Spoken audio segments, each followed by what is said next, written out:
এই মাদ্রাসাকে পুনর্জীবিত করবেন না। পাগড়ি আছে, পাঞ্জাবি আছে, লম্বা নামাজ পড়ে না। এই মাদ্রাসার অবস্থা হয়েছে, এই মাদ্রাসার অবস্থা হয়েছে।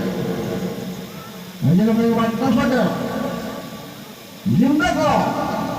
যে সমস্ত বুঝল এই মাদ্রাসার ছুটি কেড়ে নিচ্ছে, ওনাদের কি আশা ছিল যে আমরা মারা যাব, এই মাদ্রাসাগুলো চলবে সব আল্লাহ আজাদ থেকে আমরা বাঁচে থাকবো।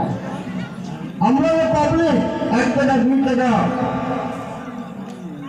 100 200 করে ধান দেয় কেন দেয়? ফলো করে আজাদের জন্য, ফলো করে যেটা আল্লাহ জাহান্নামে না যায়। কিন্তু আজকে দেখা যায় চালা হয় মাদ্রাসা পড়া নাই, মাদ্রাসার ছাত্র নাই।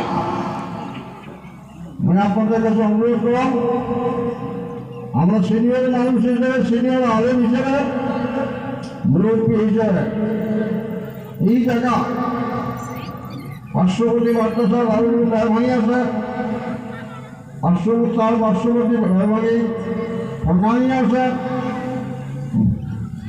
মাদ্রাসা পূর্ণরূপ দেওয়ার জন্য ছাত্র দেন এবং ওস্তাদগুলার কেয়ার করে লক্ষ্য দেন যে ওস্তাদ খালি কালেকশন করবে না, পড়া পাবে, এটা লক্ষ্য দেওয়ার ব্যাপার। আমরা ছাত্র দেওয়ার জন্য রায় দিয়েছি, ছাত্র যেন মাদ্রাসা পূর্ণ পর্যায়ে উন্নতি আমলগুলো হয়। কথাটা অনেকের ভালো লাগবে, অনেকগুলো বেড়া লাগবে। টিচার মিটার আসলে মানুষ ঠিক হয় না, টিচার মিটার আসলে মানুষ ঠিক হয় না। কেন মাদ্রাসা অবস্থায় ব্যাপার? মাদ্রাসা কেন